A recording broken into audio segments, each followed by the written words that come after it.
ఎవరు బాబు లోపల? నేను బాబు లోపల. ఇక్కడ బాబుజీ నువ్వేనా బాబు?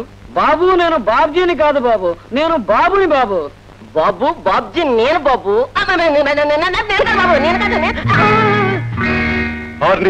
నువ్వేనా బాబ్జీ? బాబ్జీనా? నేను కాదు నేను కాదు. అదేంటి గురు, మీరే కదా బాబ్జీ, మీ పేరు మీరే మర్చిపోరా? నేను బాబ్జీని కాదు, మెకానిక్ జీని. ఒరేయ్, ఇలాంటి వెధవేషాలు వేసామంటే నేను కటకటాలను కలితో ఇస్తాను. నువ్వు ఆ రోజు జైలుకి వచ్చి జగన్ కలుసుకోలేదు. నువ్వు వచ్చి వెళ్ళిన దగ్గర నుంచి వాడు మా అమ్మకు జబ్బు అంటూ మొదలు పెట్టాడు. ఒరేయ్, నువ్వు వాడితో ఏం కూర్చోవు చెప్పు. నాకేం తెలియదు మావయ్య గారు. పోలీస్ మావయ్య గారు. నేను పోలీస్ దుస్తులో లేకుండానే నువ్వు నన్ను పోలీస్ అని ఎలా గుర్తుపెట్టావరా? మరి నీలాంటి వాడే నాకు పోలీస్ ఫ్రెండ్ ఉన్నాడు. ఇలాంటి దొంగ వేషాలు వేసామంటే నేను తక్కువ పడుస్తాను. ఒరేయ్, నువ్వు ఆ రోజు నేను జైలు పెట్టి ఢీకొట్టలేదు. నువ్వు ఆ జగన్తో ఏం కూర్చోవు చెప్పు. ఏం లేదు, గీతను రౌడీలు అలర్ట్ చేస్తున్నారని చెప్పాను. అసలు గీత ఎవరో జగన్ ఎక్కుంటాడు. ఇప్పుడు నాకు పూర్తిగా చెప్పొద్దు, నేను చెప్తాను. జగన్ జగన్ జగన్ నీ పేరేనా గీత? అవును. జగన్ నీ ఇంట్లోనే ఉన్నాడుగా. ఏడివాడు? మీరెవరు? నేను రామచంద్రని. ఆ దొంగ వ్యవస్థను పట్టుకెళ్ళడానికి వచ్చాను. మీరేనా రామచంద్ర గారు? మీ గురించి జగన్ చాలా చెప్పారు. రండి కూర్చోండి. కూర్చోడమా? నేనేం కూర్చుని కుందాగలు పడ్డానికి వచ్చి అనుకున్నావా? ఆ సైడ్ వాడు లేరు. ఎప్పుడొస్తారో తెలియదు. అంతవరకు కూర్చోక వెళ్ళిపోతారా? వెళ్ళిపోవడమా? నేను వెళ్ళటం అంటే వస్తే వాడిని మెడపట్టుకుని పిల్లిలా మోసుకుపోతాను. అసలు ఇప్పుడు వాడు ఎక్కడికి వెళ్ళాడు? నిజంగా నాకు తెలియదు. తెలిస్తే ఆయనకు ఆత్మీయులైన మీకు చెప్పకుండా ఉంటానా? ఆత్మీయునా? నేను వాడికి ఆత్మీయునా? అలాంటి మోసగాడికి అబద్ధాలు కొరికి నేనేమి కాను. నమ్మిన వాడిని మోసం చేసే మాయవత్వ. రాని వాడిని పచ్చడి చేస్తాను. పచ్చడి చేస్తారా లేక కోడి పులావ్ పట్టుకొచ్చి పెడతారా? కోడి పులావ్ సంగతి నీకెలా తెలుసు? మీ గురించి నాకు చాలా తెలుసు. పొద్దున్న నుంచి మీరు తిండి తినలేదని, మీ కడుపు ఆకలితో మారుతుందని కూడా తెలుస్తుంది. రండి భోంచెంద్రు గాని. ఏమిటి? రామభక్తుడిని నీతి నియమం ఉన్నామని నీ కొంపలో నేను భోంచేయటమా? ఇదిగో, నీ గురించి నేను అంతా విన్నాను. ఆకలితో కడుపు మారైనా తెస్తాను కానీ నీ చేతులతో పెట్టిన అన్నం మాత్రం నేను తిన్నాను.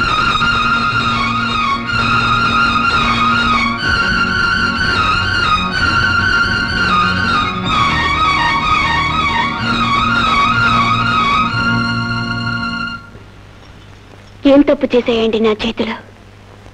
చూడండి.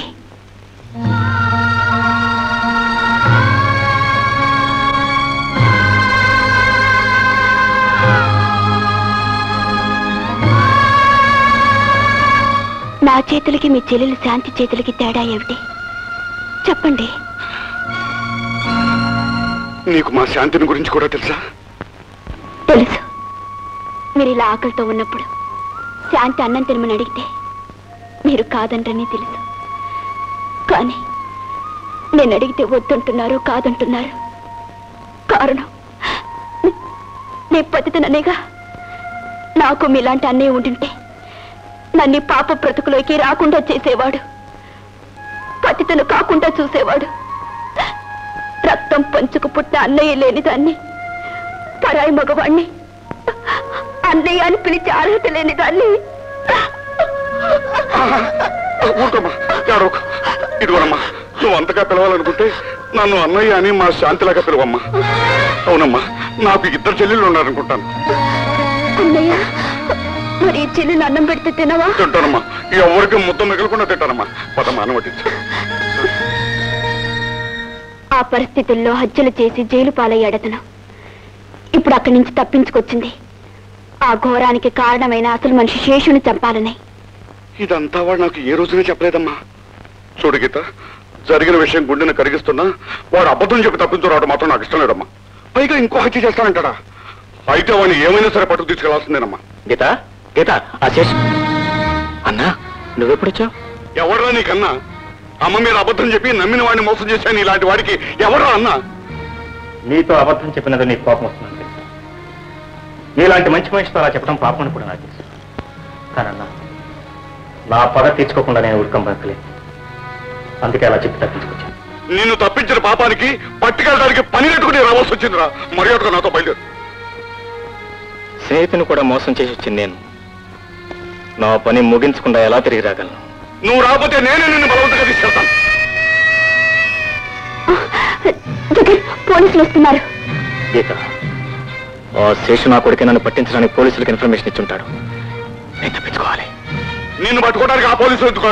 ఈ పోలీసులు ఎలా తప్పించుకుంటావో నేను చూస్తాను. అన్నా, నా మాట నమ్ము. నా పని పూర్తిగా నేనే వచ్చి పట్టుబడతాను. ఇంకా నేను ఎవడంతాడో మోసగాడా, ఏమైనా సరే వదలను. నా కూడా జగన్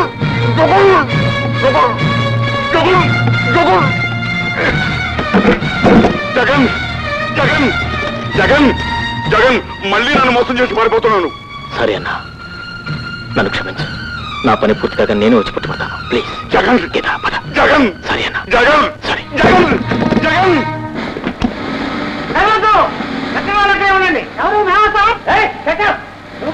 ఇంట్లో సెకండ్ వాడిని చూస్తున్నాను. ఎక్కడ వాళ్ళు అక్కడే ఉండాలి. ఇక్కడ ఎవరు లేరు. అదిగో చూసావా?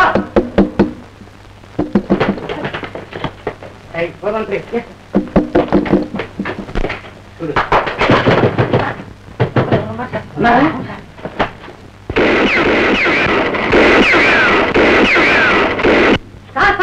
మనిషి బయటికి రాకుండా కాల్చేశారు. కాల్చేసానా? అవును సార్. నా రివాల్వర్ నా గుళ్ళు నేను కాల్చుకుంటాను, నా ఇష్టం. లోపల ఉన్నది ఖైదీ జగన్ గౌడ్ అయి ఉండాలి. వాడిని మనం బంధించాం. మనంగా సార్ ఎవరో బంధించారు. మనం అంటే నువ్వు కూడా కాదు, నేనే బంధించాను అని చెప్పాలి. అంటే వాడిని పట్టిస్తే గవర్నమెంట్ ఇచ్చే పని మనకు కొట్టేద్దామా? బాగురా నేను చెప్పేసి చూడు. ఎవరున్నారు సార్? ఎవరో ఉన్నారు కదా. నీ పేరేంటి? రామచంద్రయ్య సార్. అయితే గొప్ప ఖైదీ జగన్ అక్కడ గీతం తీసుకున్నట్టు పారిపోయాడు సార్. ఎవరిని చూసుకుని గీతం తీసుకుని గీతనికి ఏమవుతుంది? చెల్లెలు లాంటిది సార్. లాంటిది చెల్లెలు లాంటిది నిన్ను గదిలో బంధించి లాంటి వాడితో ఈ లాంటి వెళ్ళిపోయింది. ఇదే నన్ను నమ్మమంటాం. ఎవరో చెవిలో పువ్వు పెట్టుకున్నవాడు చెప్పవయ్యా. చెవిలో పువ్వు పెట్టుకున్నవాడికి ఏమయ్యా నేనేం ఇన్స్పెక్టర్గా కనపడలేదా నీకు? అయ్యో గీతం సార్, ఇన్స్పెక్టర్ గా కనపడుతున్నారు సార్. కానీ నిన్ను చూస్తే నాకు ఒక అనుమానంగా నువ్వు రౌడీవో కేడీవో కూలికోలు అయి ఉండాలి. కాదు సార్, నేను రామభక్తుడు. నువ్వు కూలికోలు సార్ ఎలా చెప్పగలుగుతున్నారు సార్? పెర్సనాలిటీ చూస్తే చెప్పలేమంటారు. ఇప్పుడు నన్ను చూస్తే ఎవడన్నా గుండా అనుకుంటారా? అనుకో. ఏమనుకుంటారు? ఒక గొప్ప ఇన్స్పెక్టర్ అనుకుంటారు. ఎంతేనా పెర్సనాలిటీని బట్టి అలా పెర్సనాలిటీ బట్టి చెప్పచ్చు. అదే తీసుకురాలి సార్. అలా నా మాట వినండి సార్. ఎవరైనా కోటేశ్వరరావు ఎంత చెప్పాలి? My name is Koteswararao. Koteswararao గారు నా మాట వినండి సార్. నేను రౌడీనో కేడీనో కాదు సార్. షట్. నా చేత అనవసరంగా 6 గుళ్ళు కల్పించావు. దొన్న పొదలే ఉన్నావు. కనీసం నువ్వు జీవితంలో ఉన్నాయి ఉండాలి. చెప్పు ఏ రకమైన కేడి? నేను రౌడీనో కాదో ఆ రామచంద్రుడికే తెలియాలి సార్. వాడెవడు మధ్యలో? God sir. దేవుడు. దేవుడు సార్. Oh my god. సాక్ష్యానికి రాడేనా? ఏయ్ ఆ పప్పులేం కొడకు. నువ్వెవరు? అక్కడ ఎందుకున్నావు? నీ చరిత్ర ఏమిటి? నీ పుట్టుపూర్వత్రాలు ఏమిటి? నాకు 2 రోజులు డీటెయిల్డ్ గా చెప్పాలి. లేకపోతే బొక్కలు తొక్కగా బోగ్రే. నేను ఇప్పుడు ఏమీ చెప్పలేని పరిస్థితిలో ఉన్నాను సార్. నాలుగేమన్నా మెట్టుపడిందా? మెట్టుపడిందా? ఏ దగ్గరయ్యా అలా తీసుకుని సార్ పోనీ ఒక పని చేయండి సార్. ఏమిటి? నా గురించి Hyderabad central jail superintendent Dharmarao గారికి ఫోన్ చేయండి సార్. నేను ఎలాంటి మనిషిలో చెప్తారు సార్. అంటే నీ గురించి పెద్ద పెద్దవాళ్ళని అంటే ప్రైమ్ మినిస్టర్ ఫోన్ చేసి తెలుసుకోవాలా? అక్కర్లేదు, మామూలు సైకిల్ దొంగ అడిగితే చెప్తారు. సార్ ఒక్కసారి ఫోన్ చేయండి sir.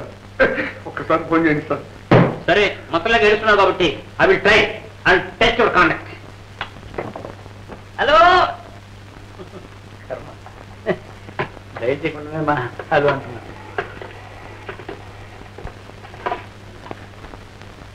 Hello superintendent Dharmarao garu ఆయన మాట్లాడేది? స్పీకింగ్. సార్ నేను ఇన్స్పెక్టర్ కోటేశ్వరరావునండి. తప్పించుకుని జగన్ గారిని పట్టుకోవడానికి వెళ్తే అక్కడ రామచంద్రయ్య ఒక వ్యక్తి దొరికారు సార్. ఎవరు? రామచంద్రయ్య? అవును సార్. అతడు మీకు తెలిసిన వాడునే అంటున్నాడండి సార్. అవును, అతను నాకు బాగా తెలుసు. అంటే మన కేడీ క్రిమినల్ 420 ఆ బాబు ఏం కాదు కదండి? ఏ మాత్రం అనుమానించదగ్గ మనిషి కాదు, చాలా మర్యాదస్తుడు. మీరు వెంటనే విడుదల చేయొచ్చు. విడిచిపెట్టేస్తాం సార్, విడిచిపెట్టేస్తాం సార్. చదవండి. నమస్కారం సార్. ఏం చెప్పారు సార్? ఇంకా సార్ ఏమిటా ఏరా ఏరా అనుకోవాల్సినటువంటి వాళ్ళం. ఇందాక నేను అన్న మాటలకు ఏమన్నా కష్టపెడుతున్నావా? ఇచ్చాడా ఊరికి తమాషగా అన్న మాటలు. ఇప్పుడు నువ్వు నన్ను తిట్టు, డోంగ్రేను దొన్నపోతాను అవసరం అనుకుంటే మా దగ్గర పక్కన తీసుకెళ్ళి వాళ్ళు ఓడి ఏమనుకో నవ్వు అనుకుంటాం. బొనికి కడతావా? వద్దు సార్, నేను ఇంకేం చెప్పక్కర్లేదు. నీకే ప్రాబ్లం వచ్చినా వచ్చి నన్ను మీటో ప్రతి వస్తాను. దక్కరయ్యా నన్ను బట్టి పంపించావు. మిస్టర్ రామచంద్రయ్య ఈ కొత్త మర్చిపోవద్దు. ఉంటాను.